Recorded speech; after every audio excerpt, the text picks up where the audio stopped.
Tonight here in Portland, over a month and a half of protests with no signs of slowing down as demonstrators continue to call for police reform. Today, outside the Portland Police Union headquarters building. It is 10 o'clock. Good evening, everyone. I'm Jeff Gianola. And tonight, community leaders in Portland came together to have a forum to discuss how Portland police can improve accountability. Our Jacqueline Abad live with the latest. Jacqueline?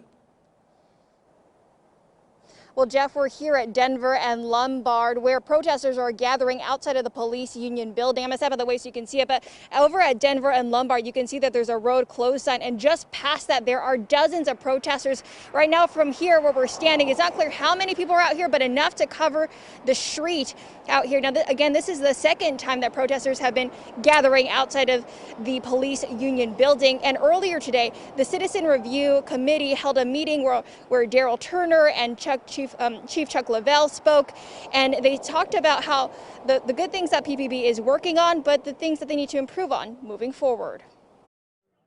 It's been 46 days of protests in downtown Portland. Caldwell is with the Independent Police Review. We've hit about 50 individual investigations that are based on the protests. And that's quite a few for us. A branch of the auditor's office that investigates and monitors allegations of misconduct by Portland police officers. What do you think are alternatives? I mean, I hear you say that they're good for accountability. Tonight, the Citizen Review Committee and local leaders discuss various topics, from how police respond to mental health issues to body cameras. I think it is such a disservice to our officers and to the community to not have what some of the smallest agencies out of the 14,000 agencies and police agencies have in this country. We need to catch up with the times with technology and what other agencies are doing. It's about accountability, and both sides need that. Which the police union president Daryl Turner and Chief Chuck Leavell both support, but there are pros and cons. Body cams are very expensive, not so much at the outset, but in the storage and management and auditing of the data.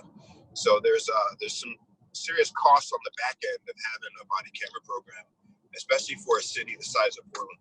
Another topic brought up is how to identify and report an officer if there is an issue. Chief Chuck Leavell says it's being addressed. We have actually ordered all officers a new name tape with their personnel number, which is in the same font and the same size as their previous name tapes. As PPB moves forward, tonight was about listening to the community. Happy to have this opportunity to hear what people think and what people have to say.